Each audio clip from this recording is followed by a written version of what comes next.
کہ لوگوں نے بنگال کی غبار میں تاریخ الہیہ کو پوشیدہ کر دیا، لیکن مخدوم اشرف مشن کے قیام کے بعد الحمدللہ بہت سی چیزیں سامنے آ رہی ہیں جس کو ہم لوگ چاہ رہے ہیں کہ یہ چیزیں جو ہیں نمایاں ہوں، لوگ جانیں کہ حضرت شیخ علاء الحق پنڈوی کا مقام کیا، اخی سراج آئین ہند کا مقام کیا، نور قطب عالم پنڈوی کا مقام کیا، ان کا دینی جو کارنامہ ہندوستان میں رہا ہے، آج افسوس ہے کہ ہم نے اسے فراموش کر دیا ہے، اسے بھلا دیا ہے۔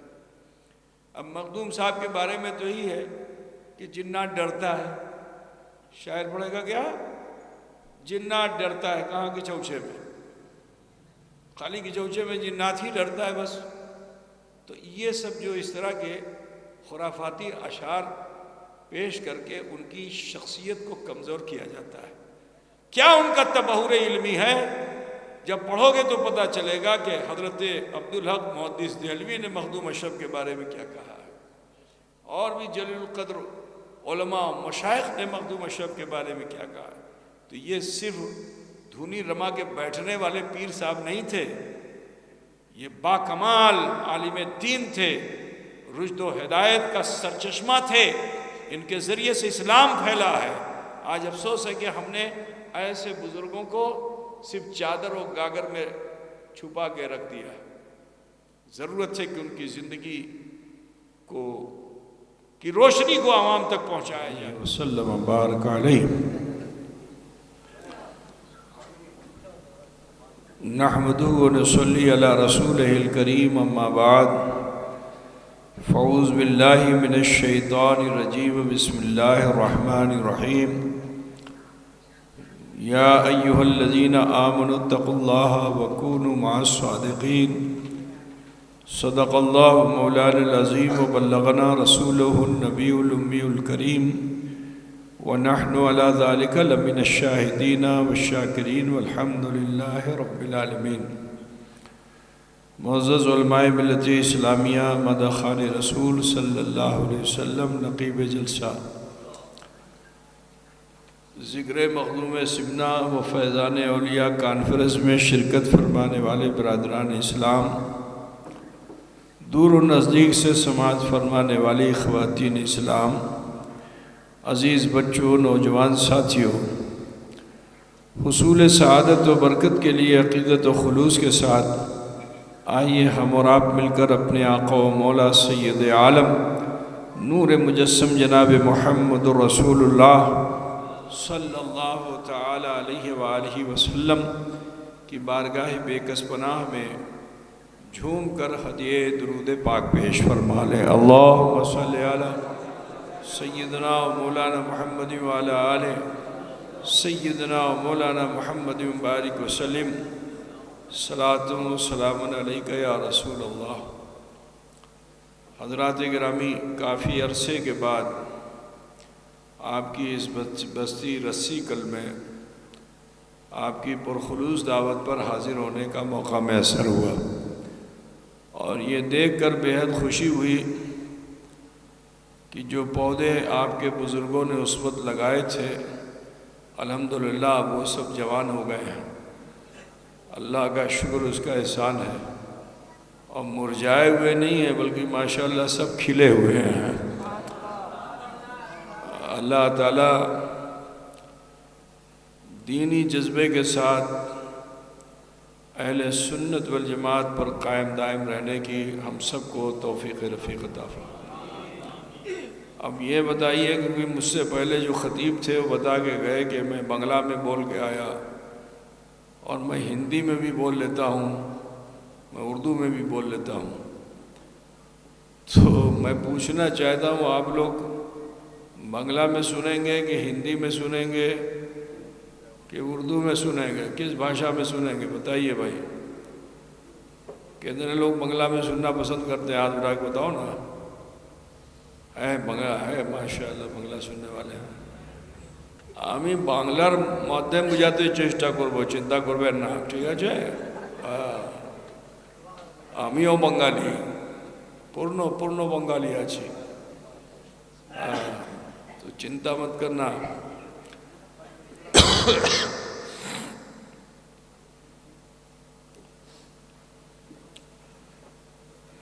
اللہ رب العزت ارشاد فرماتا ہے یا ایھا الذین آمنوا اتقوا اللہ وکونوا مع الصادقین، اے ایمان والو اللہ سے ڈرو اور سچوں کے ساتھ ہو جاؤ۔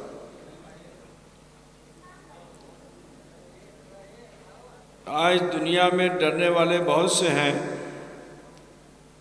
اللہ سے ڈرتے ہیں، نمازیں خوب پڑھتے ہیں، روزہ بھی رکھتے ہیں، ذکر و اذکار بھی کرتے ہیں، اللہ ہی سے ڈر کے کرتے ہیں، لیکن جب دعوت دی جاتی ہے کہ وَكُونُوا مَعَ الصَّادِقِينَ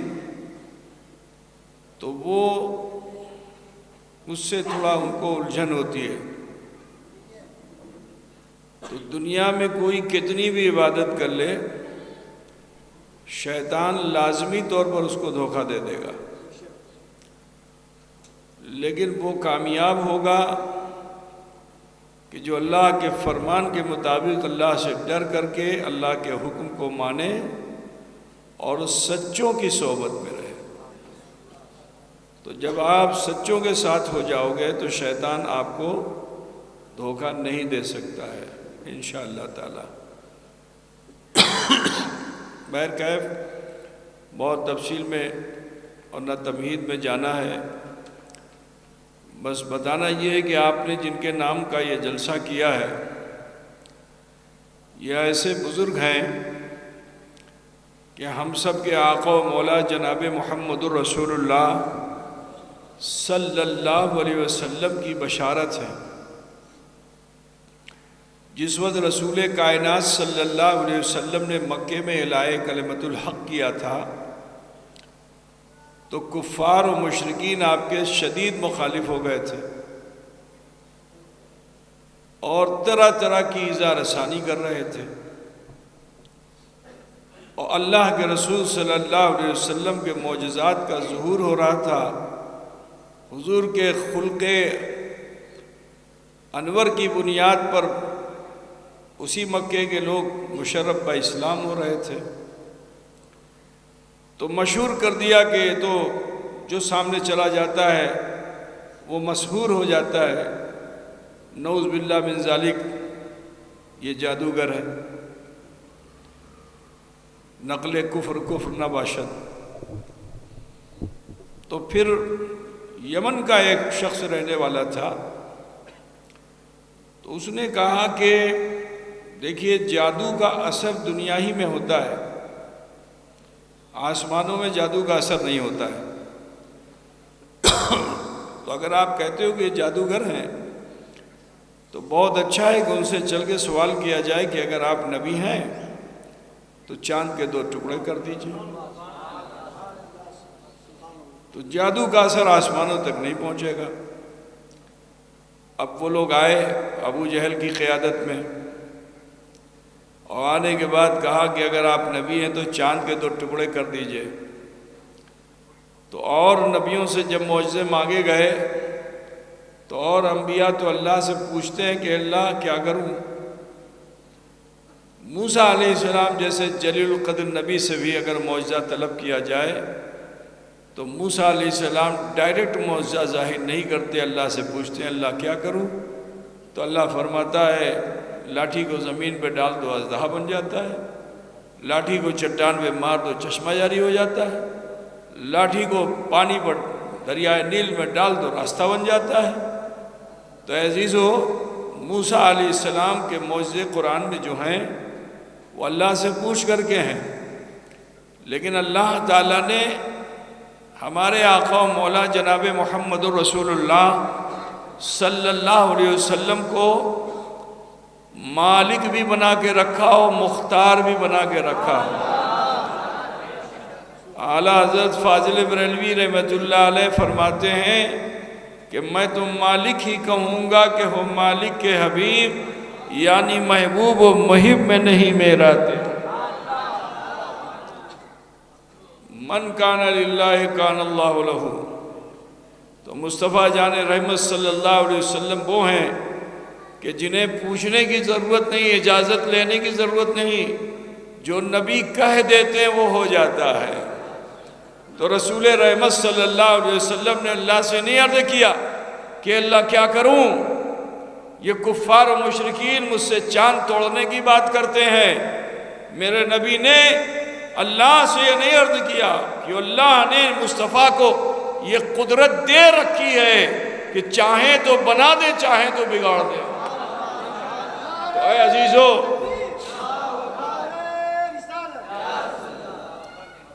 فارا تو آپ جبل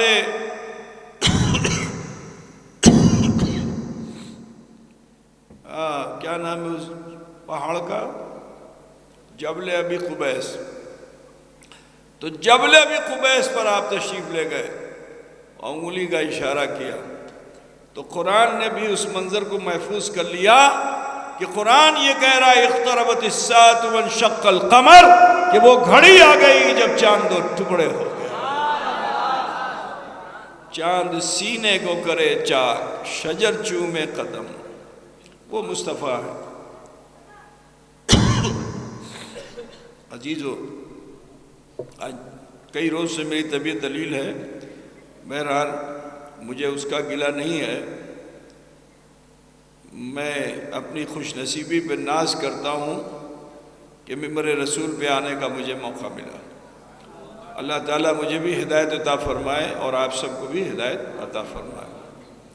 تو چاند جب دو ٹکڑے ہو گیا تو ہندوستان میں مدھیہ پردیش کا جو علاقہ ہے وہاں پہ ضلع کھرگون، ضلع دھار، ٹھیک ہے، اندور، یہ سب اضلاع ہیں نا، تو ضلع یعنی وہ پورا علاقہ جو تھا وہ ایک راجہ تھا یہاں پہ، اس راجہ کا نام تھا راجہ بھوج۔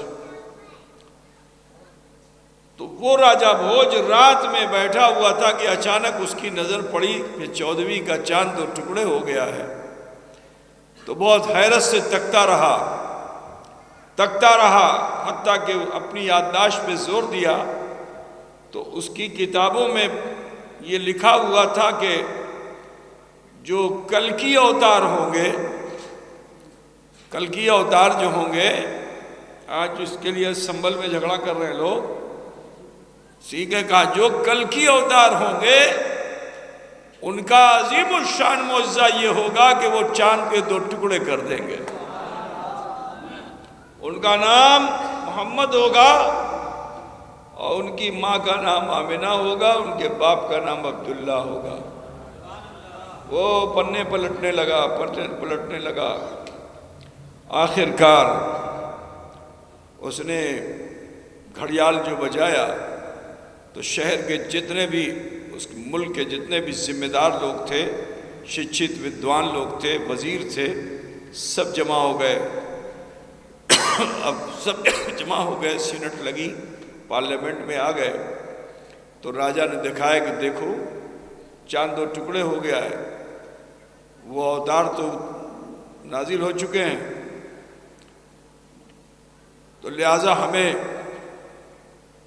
عرب کی دنیا میں سفر کرنا چاہیے۔ اب پنڈتوں کا حال یہ تھا، بیچارے پریشان، کہا کہ اگر یہ سب چلے جائیں گے تو ہماری نہ پوڑی رہے گی نہ کچوڑی رہے گی، نہ ہم کو کوئی دچھڑا دینے والا ہوگا، تو ہمارا حال کیا ہوگا؟ تو پنڈتوں نے مشورہ یہ دیا کہ دیکھیے اتنے لوگوں کو لے کے آپ جائیں گے عرب تو نہ جانے کتنے لوگوں کی موت ہو جائے گی، کچھ عورتیں بچے جنیں گی، کوئی مر جائے گی، تو اس تکلیف میں آپ کیوں رہتے ہیں؟ ایسا کیجئے کسی کو منتخب کر کے بھیج دیجئے، وہ جائے گا، تحقیق کر کے آئے گا، پھر ہم لوگ ان کے دھرم کو قبول کر لیں گے۔ راجہ کی اس بات کو قبول کر لیا اور اپنے ایک وزیر کو متعین کیا۔ اس وزیر کا نام تھا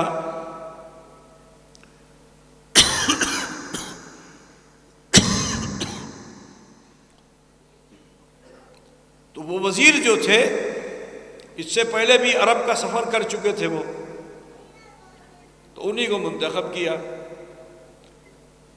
اب جب منتخب کیا تو وہ چلے، کئی مہینہ تو لگ گیا پہنچنے میں مکہ۔ اب جو مکہ پہنچے تو حضور کا وہ حج کا سفر تھا، آپ حج بیت اللہ کے لیے تشریف لائے ہوئے تھے۔ اب یہ بھی پہنچے، اب جو پہنچے تو دیکھتے کیا ہیں کہ کچھ لوگ کعبے کا طواف کر رہے ہیں اور کچھ ہیں کہ جو کعبے کا طواف کر رہے ہیں۔ تو یہ طواف کرنا تو ان کے لیے کوئی نئی بات تو تھی نہیں، کیونکہ بھارت میں تو کوئی پیڑ کا طواف کرتا ہے تو کوئی زمین کا طواف کرتا ہے تو کوئی کسی چیز کا، کوئی خاص بات نہیں۔ لیکن وہاں اونٹ پہ جو ذات بیٹھی ہوئی تھی اس کے گردا گرد پروانوں کی طرح جو سب جمع تھے، تو ایک ذوق پیدا ہوا کہ میں بھی چلوں اس محفل میں۔ اب جو آئے تو اللہ کے رسول نے ان کو اپنے سے قریب کیا۔ اب جب قریب ہوئے تو آپ نے سنسکرت زبان میں کلام کیا۔ میں نے اسی لیے پوچھا تھا، میں بھی اولاد رسول ہوں، اسی لیے پوچھا تھا کہ بنگلہ بھاشا میں بولوں گی، ہندی میں بولوں گی، اردو میں بولوں۔ اتنا تو کرم میرے رسول کا ہے کہ کئی زبانوں کی مہارت انہوں نے عطا فرما دی ہے۔ تو جب مجھ میں اتنی صلاحیت ہے تو میرے مصطفیٰ کی صلاحیت کا عالم کیا ہو۔ ان کے علم کا عالم یہ ہے کہ اور کوئی غیب کیا، تم سے نہا ہو بلا جب نہ خدا ہی چھپا تم پہ کروڑ درود۔ تو نبی کے علم کا معاملہ یہ ہے، سنسکرت زبان میں کلام کیا۔ تو آنے والے جو بزرگ تھے، جو سنسکرت زبان میں فصاحت و بلاغت کے ساتھ بولتے ہوئے دیکھا تو جتنے پرشن لے کے گئے تھے وہ سب بھول گئے۔ کہا عرب دیش کا رہنے والا، میرے وہاں کی وہ بھاشا کہ جس کو وہاں کے لوگ نہ بول سکے، پنڈت و ودوان بھی صحیح سے نہ بول سکے، وہ اتنی فصاحت و بلاغت کے ساتھ بول رہے ہیں، ہو نہ ہو یہی وہ خاتم الانبیاء کہ جو ساری زبانوں کے جاننے والے ہیں۔ کوئی کوشچن نہیں کیا، قدموں پہ گرے، پڑھ لیا کلمہ لا الہ الا اللہ محمد رسول اللہ۔ اب صاحب جب اسلام لائے تو آپ، رتن سنگھ نام تھا آپ کا، تو آپ نے ان کا نام عبداللہ رکھا اور فرمایا کہ اے عبداللہ، تم ہندوستان کے رہنے والے ہو اور انڈین جو ہوتے ہیں بھارت کے رہنے والے، وہ مرنا نہیں چاہتے۔ ابھی کسی بوڑھے سے پوچھو کہ بھیا تم مرو گے تو کہنے نہیں، ذرا ناتی کا بیاہ دیکھ لیتے تم تو اچھا ہوتا۔ خبر میں پیر لٹکائے ہوئے بڈھا بھی جو ہے ہندوستان میں وہ جینے کی تمنا رکھتا ہے نا۔ ابھی پوچھ لو کسی سے مرو گے، بوڑھا آدمی بیٹھا ہے، پوچھو مرو گے، کہا نہیں، ارمان ہے کہ پوتا پیدا ہو جائے، اس کو گود میں لینے تب دیکھیں گے، ہے نا۔ یہ انڈیا کی، یہاں کا مرنا نہیں، یہاں کا بھگوان بھی مرنا نہیں چاہتا، یہاں کا بھگوان ہے وہ بھی مرنا نہیں چاہتا۔ اس نے بھی کہا کہ میں امرت بناؤں گا، پی لوں گا، کبھی مروں گا ہی نہیں۔ لیکن نیل کو کنٹھ لگ گیا۔ جب نیل کے کنٹھ میں نیلا نیلا پہنچا، جسے زہر کہتے ہیں، تو موت تو آتی ہے سب کو، ہے نا۔ تو عزیزان گرامی، میرے نبی نے فرمایا کہ تم بھارت کے رہنے والے ہو اور ہند کا رہنے والا زندگی چاہتا ہے۔ اختیار مصطفیٰ دیکھو، فرمایا جاؤ میں نے تمہیں حیات بخش دی، میں نے تمہیں حیات بخش دی۔ یہ اختیار میرے رسول کا، لیکن میں تمہیں کچھ امانت بھی دینا چاہتا ہوں۔ اس امانت کو لو اور تم سے میرا فرزند اشرف ملے گا، جب وہ ملاقات کرے تو میرا یہ تحفہ اسے دے دینا۔ تو عزیزان گرامی، غرض کے اس تحفے کو لیا، حضور کا امامہ شریف، حضور کا جبہ شریف لیا، لے کے چلے۔ اب آپ سوچو کہ حضرت اشرف جہانگیر سمنانی تقریباً 600 سال کے بعد پیدا ہوئے سمنان کی سرزمین پر۔ سمنان کی سرزمین پر پیدا ہوئے، مختصر یہ کہ 14 سال تک آپ علم و حکمت کی تعلیم حاصل کرتے رہے۔ معرفت کی تعلیم حاصل کرنے کے لیے خانقاہ علیہ میں، وہاں بھی علیہ خانقاہ تھی، تو اس خانقاہ میں آپ دھنی رماتے رہے۔ والد کا انتقال ہو گیا، سلطنت کی باگڈور ہاتھ میں لی، سلطان ہوئے، عدل و انصاف کے ساتھ 10 سال حکومت کیا، لیکن پھر اللہ کی طرف سے حضرت خضر رہنمائی کے لیے آ گئے، تو آپ نے دنیا کی سلطنت کو ٹھکرا دیا، عیش کو چھوڑ دیا، راج پاٹ کو ترک کر دیا، صرف سلوک کی منزل کو طے کرنے کے لیے راہ حق پہ چل پڑے۔ اور دنیا کا سفر آپ نے 1-2 مرتبہ نہیں 3 مرتبہ کیا، پوری دنیا کا سفر آپ نے فرمایا۔ میں زیادہ تفصیل میں جانا نہیں چاہتا، میں بتانا یہ کہ مخدوم اشرف جہانگیر سمنانی دنیا کا سفر فرماتے ہیں، اور اسی سفر میں آپ بھٹنڈا کے قریب پہنچے۔ بھٹنڈا ایک مقام ہے، اور ادھر یہ رتن سنگھ ہندی کو جب امانت مل گئی تو لوٹ کر کے آئے، تو یہاں راجہ بھوج مر چکا تھا، حکومت ٹکڑے ٹکڑے ہو گئی تھی، تو رتن سنگھ ہندی جو ہے وہ تبلیغ دین میں لگ گئے، اسلام کا پرچار پرسار کرتے کرتے عمر بڑھتی چلی گئی، جسم ڈھلتا چلا گیا، فالوور بھی بڑھتے چلے گئے، تو لوگ آپ کو اٹھا اٹھا کے لے کے چلتے تھے، بانس کا چھینکا بناتے تھے، اس میں حضرت کو لٹا دیتے روئی کے گالے میں، اور لٹکا جہاں ٹھہرتے وہاں درخت میں لٹکا دیتے، انہی کے سائے میں رات گزارتے، پھر آگے سفر کرتے۔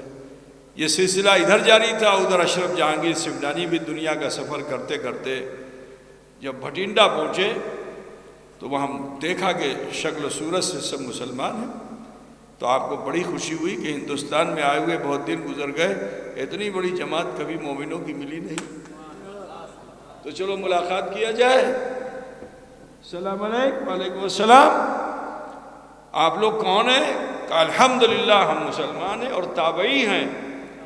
تو حضرت اشرف نے فرمایا یہ تو تابعیوں کا دور نہیں، آپ تابعی کیسے ہو؟ کہا ہم تابعی اس لیے ہیں کیونکہ ہم روزانہ ایمان کی حالت سے صحابی رسول کا دیدار کرتے ہیں، اس لیے ہم تابعی ہیں۔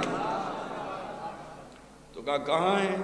تو لٹکے ہوئے تھے درخت میں، ان کو اتارا گیا، روئی کے گالے میں تھے، سننے کی صلاحیت نہیں تھی، دیکھنا بھی بہت محال تھا، لیکن جیسے ہی حضرت اشرف جہانگیر سمنانی نے، مخدوم سمنا نے سلام کیا تو ولی را ولی می شناست، اس کے لیے کان و آنکھ کی ضرورت نہیں ہوتی ہے، جیسے ہی سلام کیا، کہاں تو سن نہیں پاتے تھے، جیسے ہی سلام کیا گردن کو گھمایا، نگاہ آل رسول کے چہرے سے نگاہ جو پڑی، نظر سے نظر ملی، کہا وعلیکم السلام یا اشرف جہانگیر،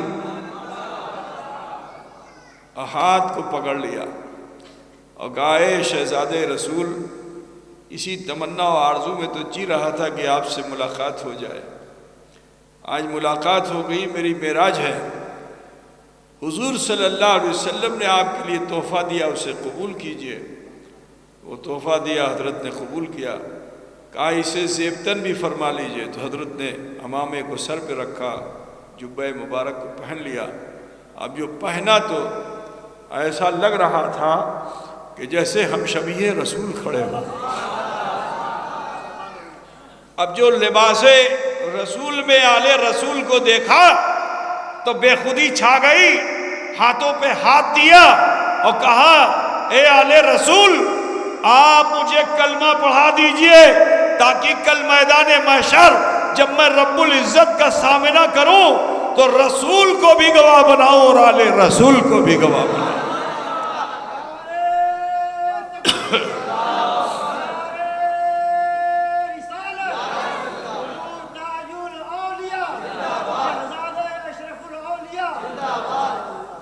وہ مخدوم سمنا ہے کہ جو بشارت رسول ہے، نبی کی بشارت، اس اشرف سمنا نے اپنی زندگی کو راہ حق میں قربان کیا تو اللہ تعالیٰ نے ان کے مرتبے کو اتنا بلند فرما دیا کہ محدث اعظم فرماتے ہیں کہ سمنا کا تخت چھوڑ کے غوث الورا ہوئے اور یوں سلطنت کے ترک نے سلطان بنا دیا۔ عزیزان گرامی، وہ اشرف کہ جب آپ ہندوستان میں تشریف لائے تو ایک بہت بڑے بزرگ، ان کا نام ہے حضرت جلال الدین بخاری سرخ رحمۃ اللہ تعالیٰ علیہ۔ تو یہ سلسلہ قادریہ اور سہروردیہ کے بہت بڑے بزرگ تھے حضرت جلال الدین بخاری۔ تو آپ سے جب ملاقات ہوئی اوچھ میں، ملتان اوچھ ہے درہ خیبر کے قریب میں، تو آپ نے خواہش کا اظہار کیا کہ حضور مجھ کو مرید کر لیجئے۔ اب آج کل تو کوئی اگر ٹھیلے والا بھی آ جائے تو اس کو پیر صاحب مرید کرنے میں بڑی خوشی محسوس کرتے ہیں، اب مریدی نہیں کرتے، خلافت بھی دے دیتے ہیں، ریڑی والے کو بھی خلافت دے دیتے ہیں، مرید کم کرتے ہیں، خلافت زیادہ دے رہے ہیں۔ اللہ تعالیٰ ایسوں سے بچائے، ہے نا۔ دنیا داری مت کرو، ہے نا، دین داری میں رہو، وہی اچھا ہے۔ تو عزیزو، حضرت نے فرمایا تیرا نصیب یہاں نہیں ہے، تمہارا انتظار تو پورب میں، بنگال میں پورب میں تمہارا انتظار ہو رہا ہے، تمہارے مرشد وہاں ہے۔ تو حضرت مخدوم اشرف جہانگیر سمنانی وہاں سے چلے تو بادل ناخواستہ، کیونکہ آپ بہت زیادہ اٹریکٹ ہو گئے تھے حضرت جلال الدین بخاری سے، آپ کے کیا نام ہے علمی عملی دور کو جو آپ نے دیکھا تو بہت متاثر ہوئے، دل چاہتا تنی سے مرید ہو جاؤ۔ فرمایا نہیں، تمہارا تو انتظار تمہارا مرشد وہاں کر رہا ہے۔ اب جو سفر کیا تو بہار پہنچے، تو بہار میں ایک بزرگ گزرے ہیں حضرت شرف الدین یحییٰ منیری، ان کا ڈنکا آج بھی بج رہا ہے، قیامت تک بجتا رہے گا۔ بڑے جلیل القدر بزرگ ہیں، وہ ایسے بزرگ ہیں میاں کہ آج پورا جھارکھنڈ جو ہے وہاں کی معدنیات یہ حضرت جلال الدین بخاری کا احسان ہے۔ آپ درس دے رہے تھے اور درس حدیث دے رہے تھے، اس میں حدیث پاک کا مفہوم یہ ہے کہ حضور نے فرمایا کہ اگر میں چاہوں تو پہاڑ سونے کا ہو جائے۔ تو طالب علم تو ہوتے ہی ہیں علل جلول سوال کرنے والے، تو انہوں نے عرض کیا کیا ایسا ہو سکتا ہے حضرت، کیا ایسا ہو سکتا ہے؟ حضرت شرف الدین یحییٰ منیری کو چلا لا گیا اور فرماتے ہیں تم نبی کے بارے میں ایسا سوچتے ہو؟ ارے میں تو نبی کا غلام ہوں، اگر میں کر دوں تو پہاڑ سونے کا ہو جائے۔ تو جانتے ہو پورا جھارکھنڈ جو آج معدنیات سے بھرا ہوا ہے، یہ کرامت حضرت شرف الدین یحییٰ منیری ہے۔ دنیا میں کہیں اتنے معدنیات نہیں ملیں گے جتنے جھارکھنڈ میں آپ کو ملیں گے۔ جتنے معدنیات ہیں سب، ابرک وہیں ملے گا، لوہا وہیں ملے گا، تانبا وہیں ملے گا، پیتل وہیں ملے گا، المونیم وہیں ملے گا، یورینیم وہیں ملے گا۔ جتنے بھی معدنیات ہیں وہ سارے کے سارے جھارکھنڈ میں ہیں۔ اب یہ آپ سمجھ لیجئے، اب ورنہ اور کہیں کچھ ملے گا، کہیں کچھ ملے گا، کہیں کچھ ملے گا، پوری دنیا میں معدنیات ہیں، لیکن یہ خصوصیت ہے حضرت شرف الدین یحییٰ منیری کی۔ آپ بوقت وصال آپ نے وصیت کیا کہ دیکھو میرا جب وصال ہو جائے تو میری نماز جنازہ اس سے پڑھوانا جو قاری قرأت صبا ہو، جو 7 طریقے سے قرآن کو پڑھنے والا ہو، حافظ قرآن ہو، اور مجدد عصر ہو، مجدد عصر ہو، فقیہ زمانہ ہو، لمبی فہرست یہ خوبیاں ہوں کو نماز پڑھائے۔ اب صبح کو حضرت کا انتقال ہو گیا تو شام تک لوگ انتظار کرتے رہے کہ حضرت نے فرمایا تو ایسا شخص تو ضرور ملے گا، ان کے سماج میں تو ملا نہیں۔ آخر کار سورج ڈوبنے سے پہلے ہی حضرت مخدوم اشرف جہانگیر سمنانی کا قافلہ وہاں پہنچا، لوگوں نے دیکھا تو حضرت نے شکل و صورت بھی بتا دی تھی، جیسے ہی دیکھا تو منون ویسے ہی پایا۔ تو اب حضرت سے کیا پوچھیں، حضرت سے پوچھتے ہیں کیا آپ تارک السلطنت ہیں، کیا آپ آل رسول ہیں، کیا آپ قاری قرأت صبا ہیں؟ اب کہتے چلے جا رہے ہیں، اور مخدوم اشرف یہ کہتے جاتا ہے حدیث نعمت ہے، اللہ کا شکر ہے کہ اللہ نے مجھے نعمتیں عطا کی ہیں۔ تو اس کے بعد عرض کیا کہ ہمارے مرشد نے یہ کہا ہے کہ آپ نماز جنازہ پڑھیں، تو فرمایا ٹھیک۔ اب ورثہ نے جب اجازت دے دی تو ہم نے نماز جنازہ بھی پڑھا دی۔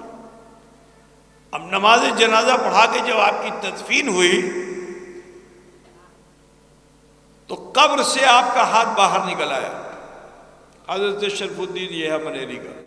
ابھی تمہارے قبرستان میں، قبر پاڑا میں جو قبرستان ہے، کسی کا ہاتھ باہر نکل آئے تو کوئی ٹکے گا؟ بولو، کوئی ٹکے گا؟ سب بھاگ جائیں گے۔ لیکن اگر جاؤ مخدوم اشرف کی چوکھٹ پہ اور وہ اپنا قدم باہر کر دیں تو کوئی بھاگے گا؟ کوئی بھاگے گا نہیں، سب اپنا بھاگ جگائے گا، ہے نا بھائی؟ تو ولیوں کا معاملہ یہ ہے، تو زندہ ہے واللہ، تو زندہ ہے واللہ، میری چشم عالم سے چھپ جانے والے۔ جیسے ہی ہاتھ باہر آیا مخدوم اشرف کو خیال وہ لگتا ہی میرے پیر صاحب ہیں۔ تو آج کل پیری مریدی بہت آسان ہو گئی ہے، جہاں پایا وہیں مرید ہو گئے۔ مرید ہونا ہے تو پہلے پہچان لو، جان لو، دیکھ لو، تب مرید ہو، ورنہ مت ہو مرید۔ بات سمجھے نا؟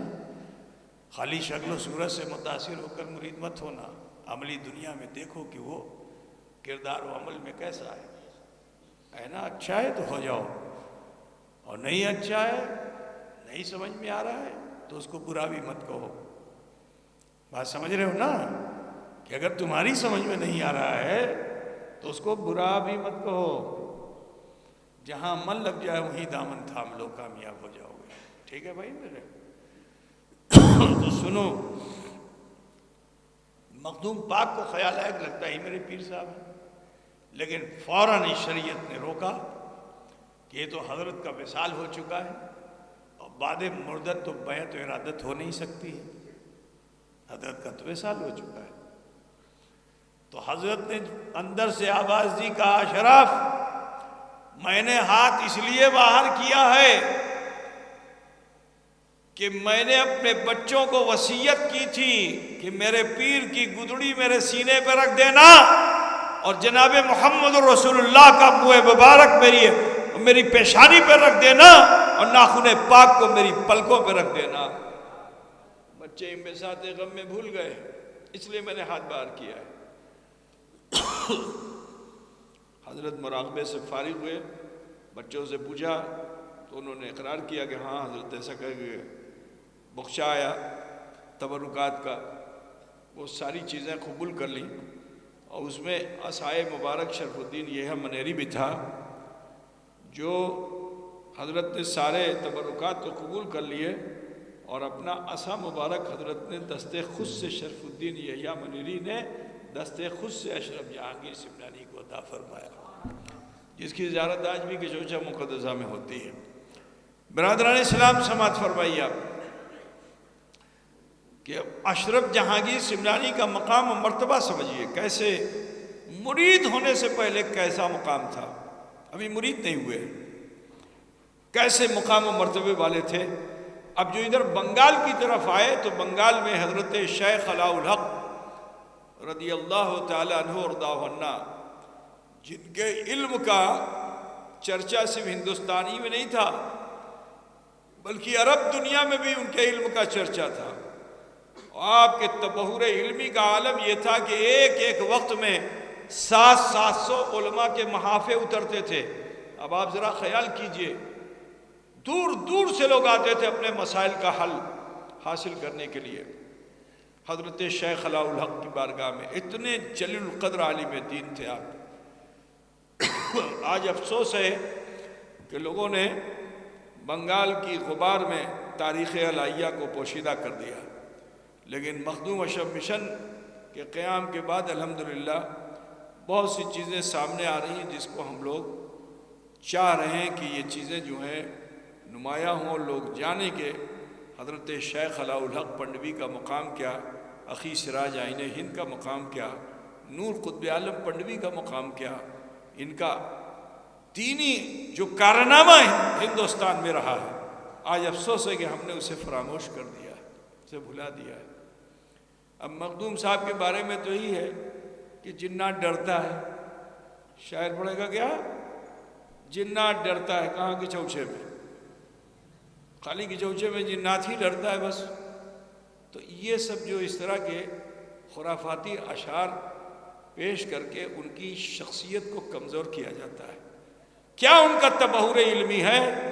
جب پڑھو گے تو پتہ چلے گا کہ حضرت عبدالحق محدث دہلوی نے مخدوم اشرف کے بارے میں کیا کہا ہے، اور بھی جلیل القدر علماء و مشائخ نے مخدوم اشرف کے بارے میں کیا کہا ہے۔ تو یہ صرف دھونی رما کے بیٹھنے والے پیر صاحب نہیں تھے، یہ باکمال عالم دین تھے، رشد و ہدایت کا سرچشمہ تھے، ان کے ذریعے سے اسلام پھیلا ہے۔ آج افسوس ہے کہ ہم نے ایسے بزرگوں کو صرف چادر و گاگر میں چھپا کے رکھ دیا ہے۔ ضرورت ہے کہ ان کی زندگی کی روشنی کو عوام تک پہنچایا جائے تاکہ عوام اس سے استفادہ حاصل کر سکے۔ بہرکیف تو علاء الحق پنڈوی اپنی خانقاہ سے نکلتے نہیں تھے۔ اب ایک ہفتے سے بار بار یہ کرے بوئے یارمی آیت، بوئے یارمی آیت، مجھے میرے دوست کی خوشبو آتی، مجھے میرے دوست کی۔ لوگوں نے کہا حضرت پہ لگتا ہے مجذوبی کیفیت ہو گئی ہے۔ اور ایک دن پھر خانقاہ سے باہر نکلے اور 2 میل کا سفر کیا، ایک سیبل کا پیڑ تھا، اس کے سائے میں جا کے کھڑے ہو گئے، انتظار کرنے لگے، یہاں تک کہ کچھ ہی دیر میں حضرت اشرف جہانگیر سمنانی وہاں پہنچے، دونوں کی ملاقات ہوئی۔ اب جو ملاقات ہوئی تو علاء الحق پنڈوی نے اشرف جہانگیر سمنانی سے فرمایا کہ فرزند، میں تمہارے لیے پالکی لے کے آیا ہوں، اس پالکی پہ سوار ہو جاؤ۔ آج اس زمانے میں کوئی مرید اگر اپنے پیر صاحب کے وہاں چلا جائے اور پیر صاحب اسٹیشن پہ نئی گاڑی بھیج دیں، خود بھی چلے آئے، تو وہ لوگ مرید کا سینہ تو ایسے چوڑا ہو جائے گا کہ نہیں؟ ارے بولیے نا بھائی، ایسے چوڑا ہوگا نا مرید کا سینہ۔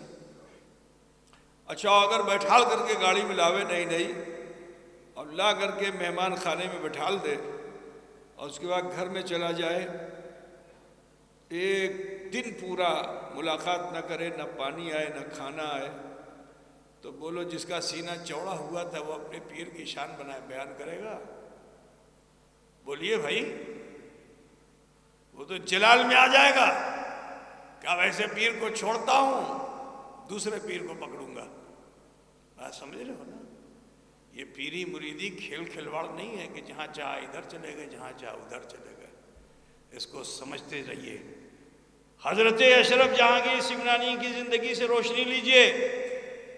مرشد ہر وقت تمہارا امتحان لیتا ہے، کبھی تمہاری تعریف کر کے بھی امتحان لے گا، کبھی تمہیں رذیل کر کے بھی امتحان لے گا، کبھی تمہیں بہت عزت کے مینار پہ اٹھا کے امتحان لے گا۔ اگر تم ثابت قدم رہے تو کامیاب ہو۔ بات سمجھے نا؟ کبھی بہت پیٹ ٹھوکے گا، کبھی ٹھوکر مارے گا۔ بات سمجھے نا؟ کبھی بہت شاباش اور کبھی ٹھوکر مارے گا۔ وہی اصل پیر ہے۔ اور جو زندگی بھر تم کو چمکارتا رہے، اس کا مطلب ہے کہ وہ تمہارے دل پہ نظر نہیں رکھے ہوئے، تمہارے جیب پہ نظر رکھے ہوئے ہیں۔ بات سمجھ رہے ہو نا؟ تو پیر اسے بناؤ کہ جو تمہارے دل تک پہنچ جائے۔ عزیزان گرامی، جو حضرت شیخ علاء الحق نے فرمایا کہ اس پالکی پہ بیٹھو، تو آپ نے عرض کیا حضور آپ کا حکم سر آنکھوں پہ ہے، لیکن میری بھی ایک تمنا ہے، گزارش ہے، اگر آپ قبول کر لیتے تو مہربانی ہوتی۔ کہا بتاؤ نا اشرف، تمہاری کیا تمنا آرزو ہے؟ تمہاری تو ہر خواہش پوری ہے۔ کہا حضور بس میری خواہش یہ کہ پالکی پہ آپ بیٹھے، کاندھا میں دوں۔ پالکی پہ آپ بیٹھے، کاندھا میں دوں۔ اب وعدہ کر چکے، بیٹھ گئے۔ حضرت علاء الحق پنڈوی خالد ابن ولید کی اولاد ہے، اور حضرت اشرف جہانگیر سمنانی امام حسین کی اولاد ہے، مولا علی کی اولاد ہے۔ تو اسی احترام میں پالکی لے گئے تھے، لیکن اب جب وعدہ کر لیا تو بیٹھے، کندھا دے کر کے خانقاہ تک لے آئے، اور اس کے بعد آپ ہٹ گئے، پالکی اندر چلی گئی۔ کیا راز و نیاز کا معاملہ ہے۔ پیر مرید ہونے سے پہلے ذرا خیال کرو کہ حضرت اشرف سمنا کا مزاج کیسا تھا کہ جنہوں نے اپنے مرشد کے دل کے حال کو سمجھ لیا۔ مرشد ان کے دل کے حال کو سمجھتا، وہ اپنے مرشد کے دل کے حال کو سمجھ گئے۔ پالکی اندر چلی گئی، آپ دروازے پہ بیٹھ گئے، لوگوں نے گزارش کی اندر آئیے، خاموش رہے۔ ایک دن گزرا، 2 دن گزرا، 3 دن گزرا۔ ذرا سوچو کہ جو لینے گیا ہو وہ ایک لمحہ بھی اپنے مہمان کو بھولے گا؟ یہ امتحان نہیں تھا تو اور کیا تھا کہ 3 دن تک مرشد نے پوچھا ہی نہیں کہ اشرف کہاں ہے۔ 3 دن کے بعد پوچھا اشرف کہاں ہے، تو لوگوں نے عرض کیا حضور وہ تو آپ کی خانقاہ کی چوکھٹ پہ سر دھل رہے ہیں۔ حضرت علاء الحق روتے ہوئے آئے اور فرمایا فرزند اشرف تمہارا مقام چوکھٹ پہ نہیں ہے، دل میں ہے۔ اٹھایا سینے سے لگایا، مرتبہ اولیاء پہ فائز فرما دیا۔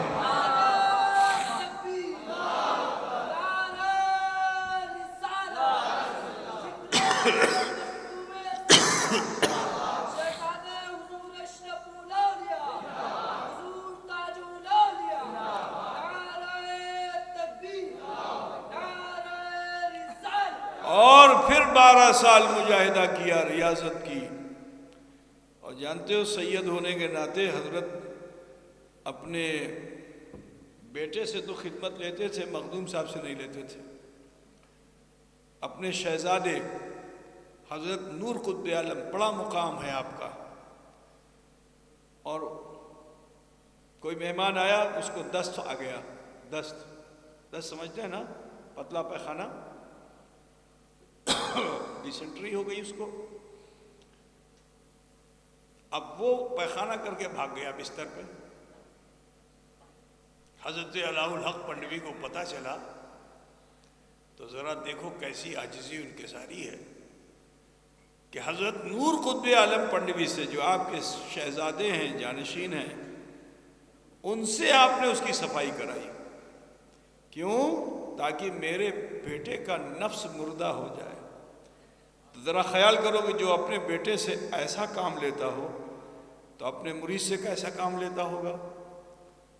مجاہدے کے لیے، ریاضت کے لیے۔ حضرت اشرف جہانگیر سمنانی بھی خدمت کرنا چاہتے تو آپ فرماتے نہیں فرزند اشرف آپ یہاں بیٹھیے، آپ صرف معائنہ کیجئے، بیٹھے رہیے، صرف دیکھتے رہیے۔ تو بولیے حضرت کو تو اور فخر سے سینہ چوڑا ہو جاتا کہ میرا شیخ مجھے یہ مقام دے رہا ہے، لیکن آپ دیدہ رہتے۔ جیسے ہی شیخ رخصت ہوتے تو آپ اپنے ساتھیوں سے کہتے جو تالاب پہ پانی بھر رہے ہوتے کہ یہ گھڑا مجھ کو دے دو، حضرت کو بتانا نہیں۔ اور گھڑے میں پانی بھر کے لے جاتے، لنگر خانے میں پیش کرتے، اور وہاں باورچی سے کہتے کہ تم حضرت کو بتانا نہیں۔ کوئی بھی مرید اپنے مرشد سے کبھی چھپتا نہیں ہے، وہ جیسے ظاہر میں دیکھتے ہیں ایسے باطن میں بھی دیکھتے ہیں۔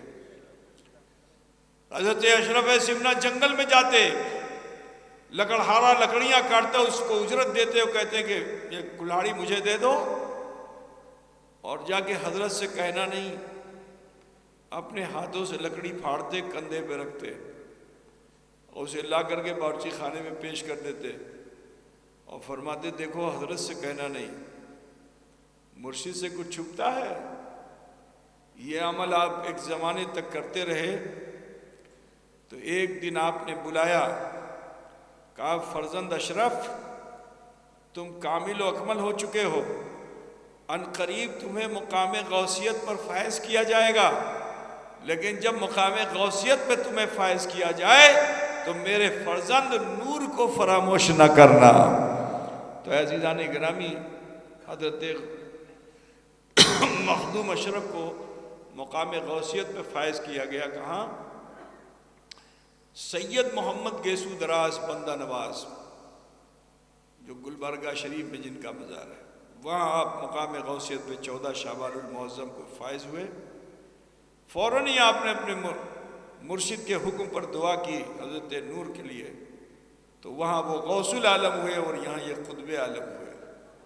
عزیزان گرامی، وہ اشرف جہانگیر سمنانی ہے کہ جو خود اپنی مثنوی میں فرماتے ہیں کہ مراز حضرت پیر جہاں بخش، مراز حضرت پیر جہاں بخش، خطاب آمد کے اشرف جہانگیر، کہ جب میرے پیر نے میرے لیے دنیا میں کوئی نام بخشنا چاہا، اپنام دینا چاہا، تو اللہ کی طرف سے ندا آ گئی، اشرف جہانگیر، اشرف جہانگیر، اشرف جہانگیر۔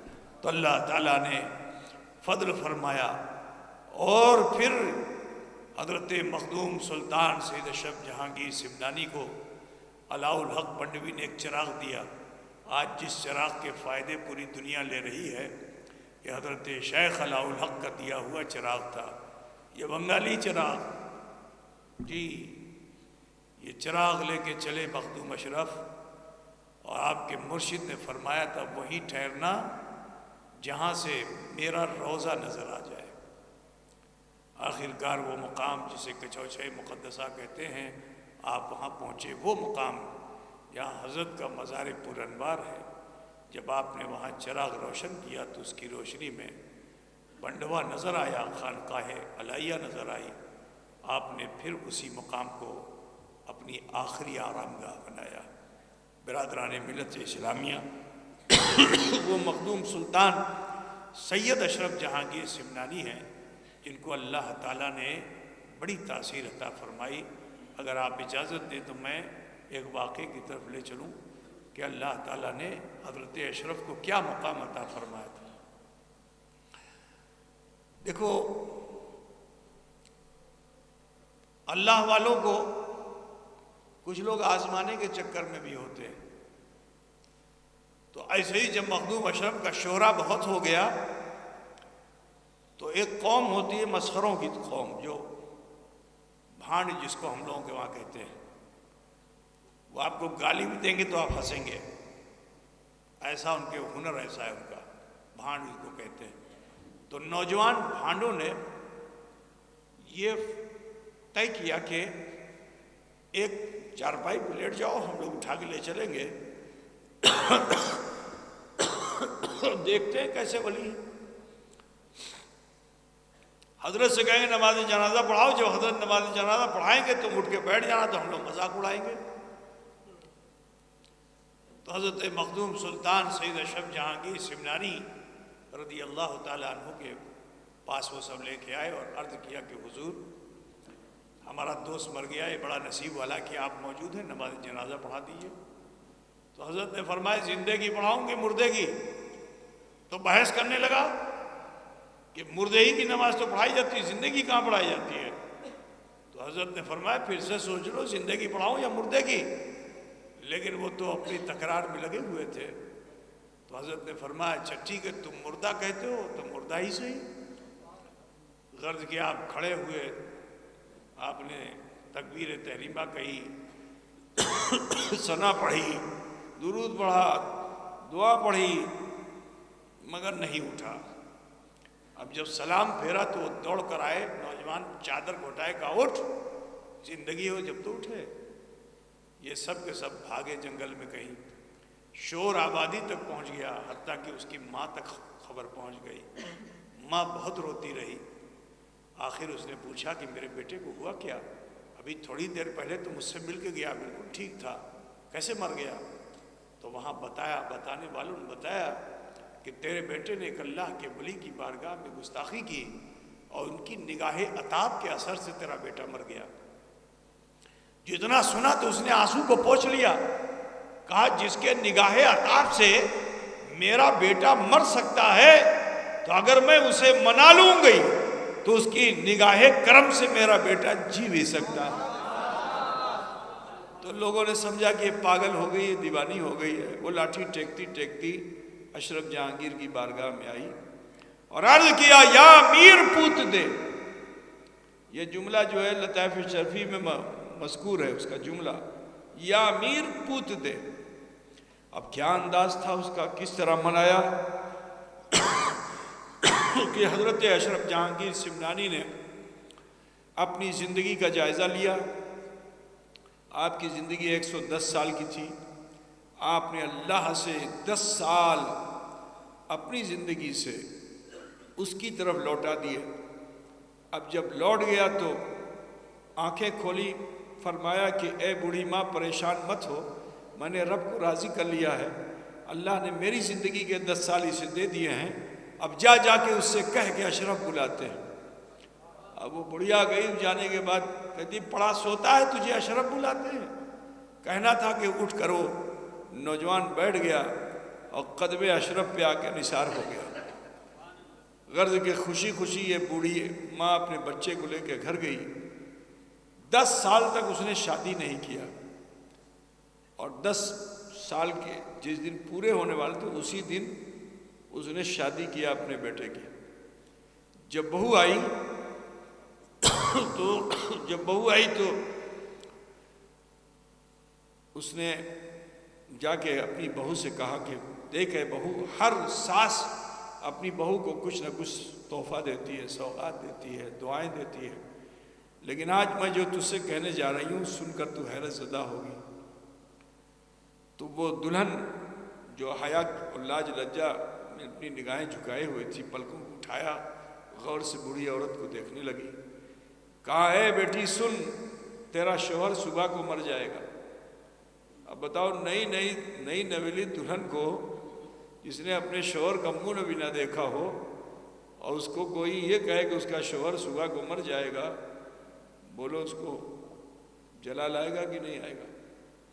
اس نے بڑھیا کا ہاتھ پکڑ لیا، کہا تجھ جیسی ظالم ساس میں نے دیکھا نہیں، جو یہ کہہ رہی ہے میرے سہاگ کو اجڑنے کی دعا کرتی ہے، میرا شوہر صبح کو مر جائے گا۔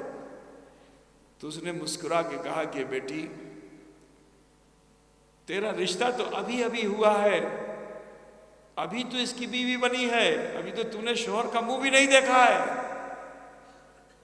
صرف رشتے کی بنیاد پہ کہ مر جائے گا تو بیوہ ہو جائے گی، اس احساس سے تو میری کلائی کو مضبوطی سے پکڑ لی، اتنے غصے میں ہے۔ ارے سن، میں نے 9 مہینے اس سے اپنی کوکھ میں رکھا، پیدا ہوا تو اس کے پیشاب پیخانے سے لے کر کے اور اس کی زندگی کے شب و روز سب میں نے برداشت کیے، مشکلات کے دور سے گزارا، جوان ہو گیا بیٹا، بتا تجھ سے زیادہ درد مجھے ہوگا کہ نہیں ہوگا؟ تو میرا رشتہ تو ماں کا ہے، لیکن جو میں کہہ رہی ہوں وہ حقیقت ہے۔ تو وہ عورت حیرت سے تک رہی، پوچھ رہی ہے کیسے حقیقت ہے؟ کہا ہے بیٹی سن، تیرا شوہر 10 سال پہلے مر گیا تھا، اور میں نے ایک اللہ کے ولی کو منا لیا تھا، تو اللہ تعالیٰ نے 10 سال عمر عطا کر دی، آج وہ 10 سال پورے ہونے والے ہیں، تو کل تو میں نے جسے منایا تھا، میں چاہتی ہوں کہ تو بھی اسی کو منا لے، تو اگر مجھے 10 سال مل سکتے ہیں تو تجھے بھی کچھ سال مل سکتے ہیں۔ کہا دیکھ حضرت اشرف سمنا کی بارگاہ میں لے کے چلوں گی، اور مخدوم اشرف جو ہے نئی بہویں جب سلامی کے لیے آتی ہیں تو اسے کچھ تحفہ دیتے ہیں، اور تیرے پاس جب تحفہ لے کر آئے تو تم رونا چلانا شروع کر دینا، جب زور زور سے رونے لگو گی تمہاری آواز باہر نکلے گی تو مخدوم صاحب شریعت کے پابند ہیں، تو وہ تمہیں چپ کرنے کے لیے پھر کچھ اور تحفہ بھیجیں گے، لیکن جب دوسرا تحفہ بھیجیں گے تو اور اچھل کود کرنا شروع کر دینا، چپ مت ہونا اس وقت تک جب تک کہ مخدوم اشرف یہ نہ کہہ دے کہ اے بیٹی تو کیا چاہتی ہے، جو تو چاہتی ہے وہ عطا کر دیا جائے گا۔ جب یہ کہیں گے تو بس فوراً ہی اپنی عرضی رکھ دینا، غرض کے بہو کو سکھا کر کے وہ بڑھیا لے کے بارگاہ اشرف میں آئی پالکی میں، سلام عقیدت پیش کروایا۔ مخدوم صاحب نے جیسے ہی تحفہ بھیجا وہ چیخ چیخ کے رونے لگی۔ حضرت مخدوم پاک نے کہا اچھا لگتا ہے کہ میرا تحفہ پسند نہیں آیا تو دوسرا تو کہہ دو خاموش رہو، عورت کی آواز بھی عورت ہے، خاموش رہو۔ لیکن وہ اور چیخ چیخ کے رونے لگی اور چیخ چیخ کے رونے لگی۔ عورت جب چھشن پہ آ جائے تو آپ جانتے ہو ہے نا، اس کو چپ کرانا محال ہوتا ہے، تو اور چیخ چیخ کے رونے لگی۔ تو مخدوم پاک نے آخر میں فرما دیا اچھا جاؤ اس سے پوچھو کہ وہ چاہتی کیا ہے، آج جو وہ چاہے گی اسے عطا کر دیا جائے گا۔ جب یہ خبر وہاں پہنچی تو اس نے عرضی لگائی کہ حضور مجھ سے کیا خطا ہوئی تھی، مجھے کیوں سزا دی جا رہی ہے؟ ابھی تو میں نے شوہر کے منہ کو بھی نہیں دیکھا ہے، ابھی تو میں اپنے شوہر کی خدمت کروں گی تو جنت میں جانے کی حقدار بنوں گی۔ میرے آقا اس سے پہلے ہی مجھے خبر یہ لگی ہے کہ میرا شوہر صبح کو مر جائے گا۔ حضرت نے فرمایا یہ کیسے ہو سکتا ہے؟ تو اس نے واقعہ بیان کیا کہ وہ بوڑھی عورت آئی تھی، اس کو آپ نے بتایا تھا آج 10 سال پورے ہونے والے ہیں، صبح کو میرا شوہر مر جائے گا۔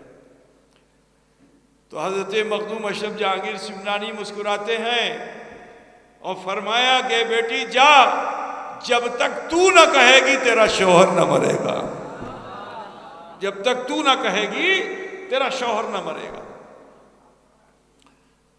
یہاں تک کہ وہ دونوں عمر دراز ہو گئے، اور جس شوہر کی بیوی سعادت مند ہوتی ہے، سیوا زیادہ کرتی ہے سوامی کی، تو بڑھاپے میں وہ سوامی اپنی بیوی کو بوڑھا سمجھتا ہی نہیں ہے، وہ کام اسی سے لے گا، پانی لینا ہوگا تو اسی سے لے گا، کرتا لینا ہوگا تو اسی سے لے گا، اور بیچاری لاٹھی ٹیکتی سیوا کر رہی ہے۔ خود بوڑھا ہو چکا ہے، اپنی بیوی کو بوڑھا نہیں سمجھتا، اس سے کام لیتا ہے۔ بوڑھا آدمی مسکرا ہوت رہے ہو،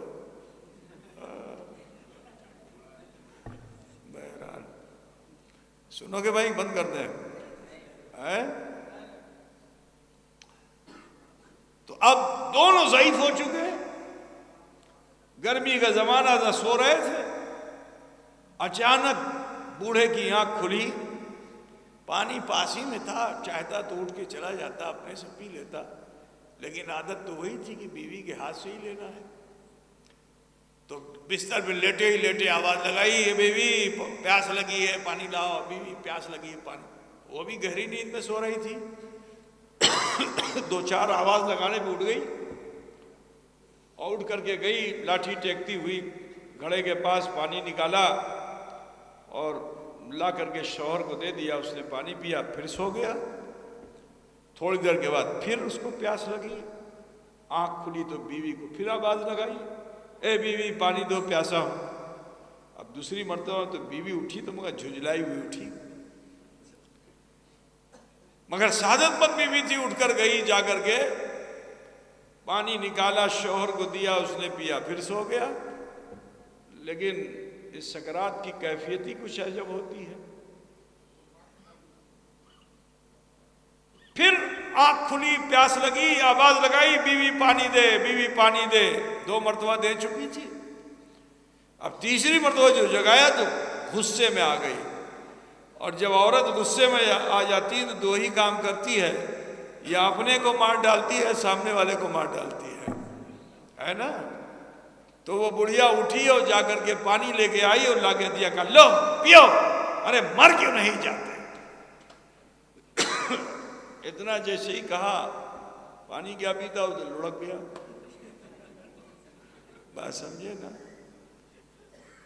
یا ایھا الذین آمنوا اتقوا اللہ وکونوا مع الصادقین، اے ایمان والو اللہ سے ڈرو اور سچوں کے ساتھ ہو جاؤ۔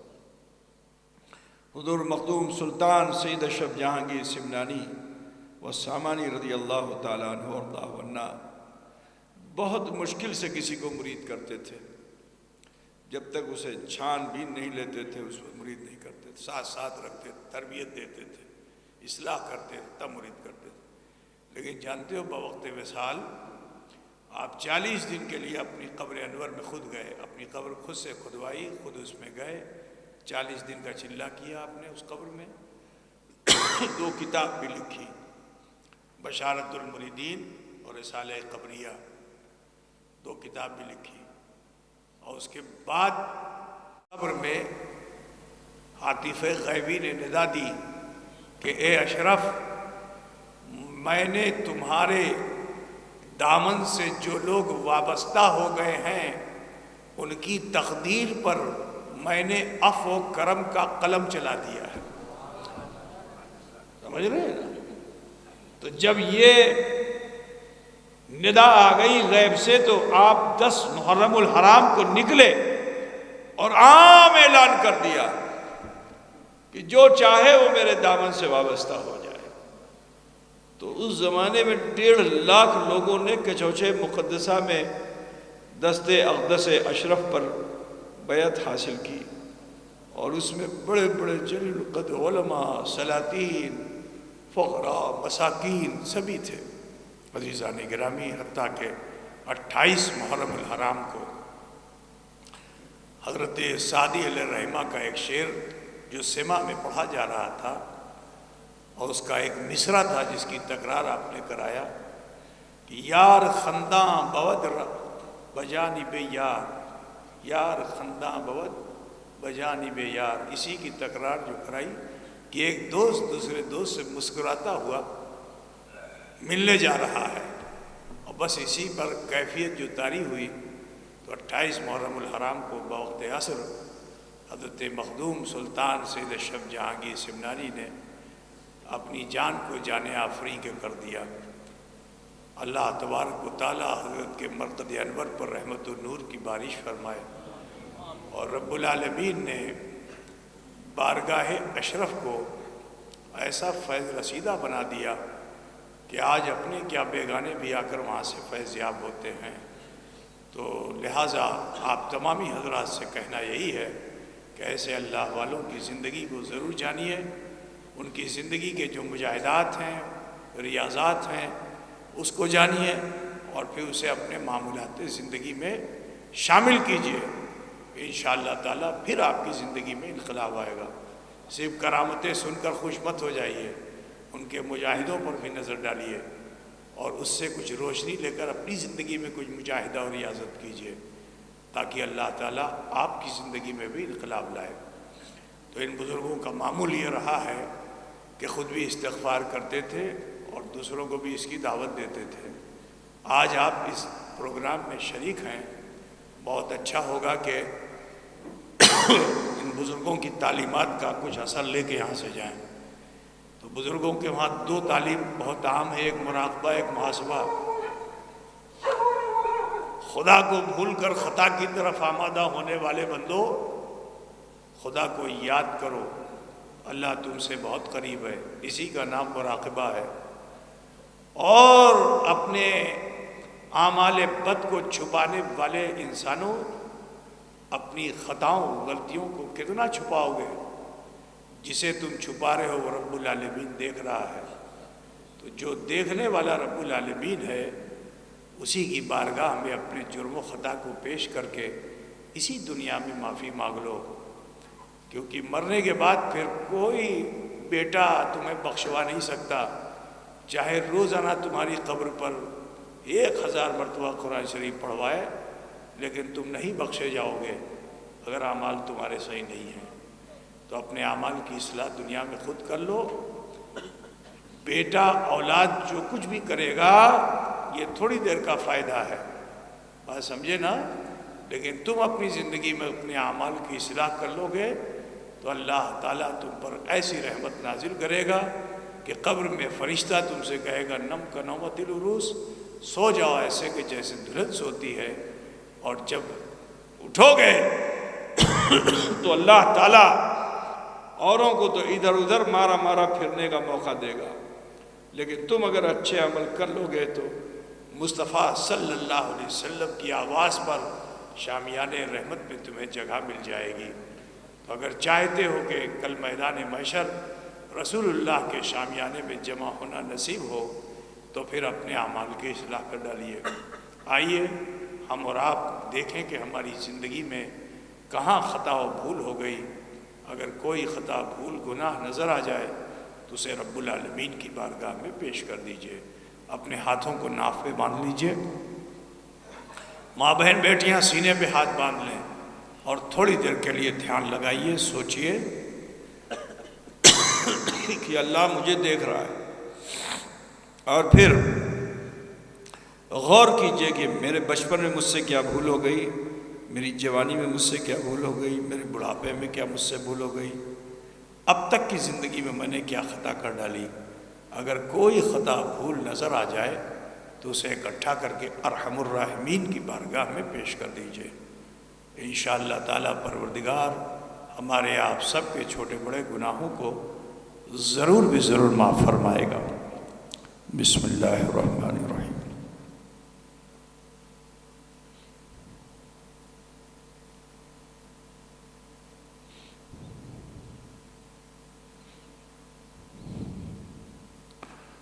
پڑھیے جیسے میں پڑھتا ہوں۔ بسم اللہ الرحمن الرحیم۔ لا الہ الا اللہ محمد الرسول اللہ ہے، اللہ ہی معبود ہے، محمد الرسول اللہ صلی اللہ علیہ وسلم اللہ کے سچے رسول ہیں۔ استغفر اللہ ربی من کل ذنب واتوب الیہ۔ اے اللہ تیری بارگاہ میں سچے دل سے سب چھوٹے بڑے گناہوں سے ہم توبہ کرتے ہیں اور ہم وسیلہ چاہتے ہیں تیرے محبوب سید عالم نور مجسم احمد مجتبیٰ محمد مصطفیٰ صلی اللہ علیہ وسلم کا۔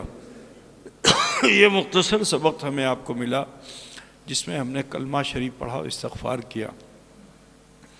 اس کے بڑے فائدے ہیں۔ شامی شریف میں مذکور ہے کہ ایک مرتبہ کلمہ شریف پڑھنے سے اللہ تعالیٰ 3000 گناہوں کو معاف فرما دیتا ہے اور 3000 نیکیاں نام اعمال میں درج فرما دیتا ہے۔ اے عزیزو ذاکر بنیے، ذکر کرنے سے آپ کا کوئی کام کھوٹا نہیں ہوگا بلکہ ہر کام میں برکت ہو جائے گی۔ آپ سلائی کا کام کرتے ہیں، آپ کڑھائی کا کام کرتے ہیں، آپ ایمبرائڈری کا کام کرتے ہیں، آپ کپڑا سلنے کا کام کرتے ہیں، جو بھی کام آپ کرتے ہیں برکت ہی ہوگی اگر آپ کلمہ شریف پڑھیں گے۔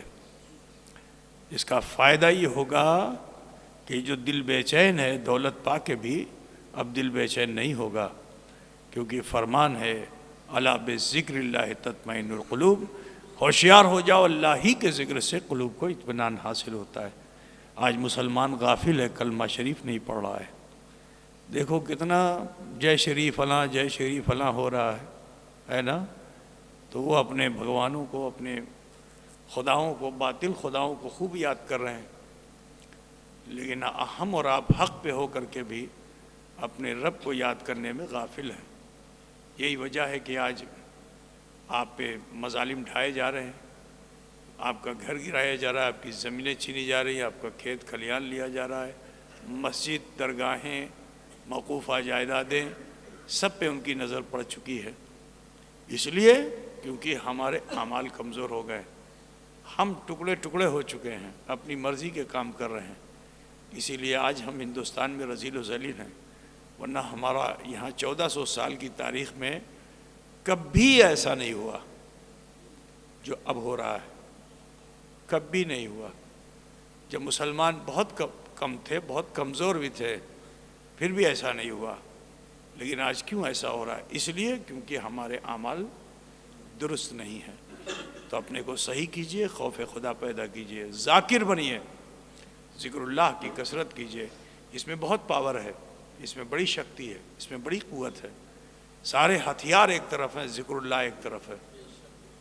سمجھ رہے ہیں نا؟ اللہ کے ذکر کو بلند کرتے جائیے، استغفار کے عادی بنیے۔ اپنے معمولات زندگی میں جھانکیے، دیکھیے کہاں بھول خطا ہے، اپنا حساب خود دنیا میں کر لو۔ ورنہ اللہ جب حساب کرے گا تو بچو گے نہیں. سمجھ رہے ہیں نا؟ اس سے پہلے کہ اللہ ہمارا تمہارا حساب کرے، ہمیں چاہیے کہ ہم اپنا حساب خود کر لیں کہ کہاں کہاں بھول چوک ہوئی ہے، اس بھول چوک خطا کی اصلاح کر لیں. اگر ہم ایسا کر لیں گے تو کل میدان محشر اللہ کی بارگاہ میں ہم ذلیل نہیں ہوں گے، انشاءاللہ سرخروئی حاصل ہوگی.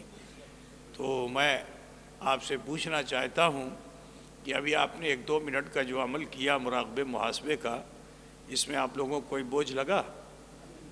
اگر میں یہ گزارش کروں کہ روزانہ 24 گھنٹے میں سے 2 منٹ 5 منٹ آپ اپنے لیے نکالیے، جس میں نہ بیوی ہو، نہ شوہر ہو، نہ ماں ہو، نہ باپ ہو، نہ بھائی ہو، نہ بندھو ہو، نہ سماج ہو، تم ہو تمہارا رب ہو.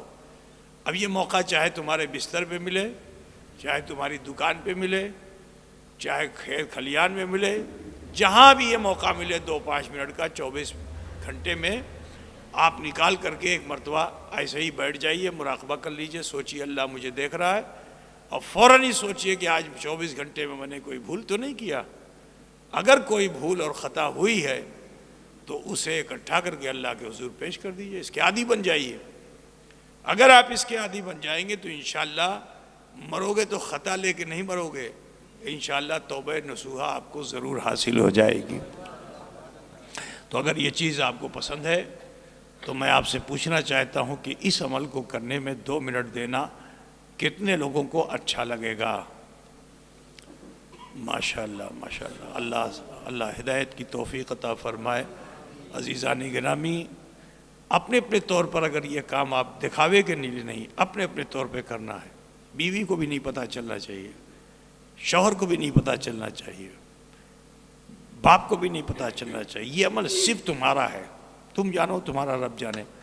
اگر اس کانفیڈنس پہ تم وعدہ کرتے ہو تو میں بڑے یقین کے ساتھ کہتا ہوں کہ 40 دن اس طرح گزار لوگے، تمہاری زندگی میں انقلاب آ جائے گا، تمہارے چہرے پہ پاور آ جائے گا، تمہارے چہرے پہ روب آ جائے گا، کافر دے کے کانپنے لگے گا. کر کے تو دیکھو انشاءاللہ تبارک و تعالی. دعا کرتا ہوں اللہ تعالی ہمیں تمہیں سب کو عمل خیر کی توفیق رفیق عطا فرمائے. وآخر دعوانا ان الحمدللہ.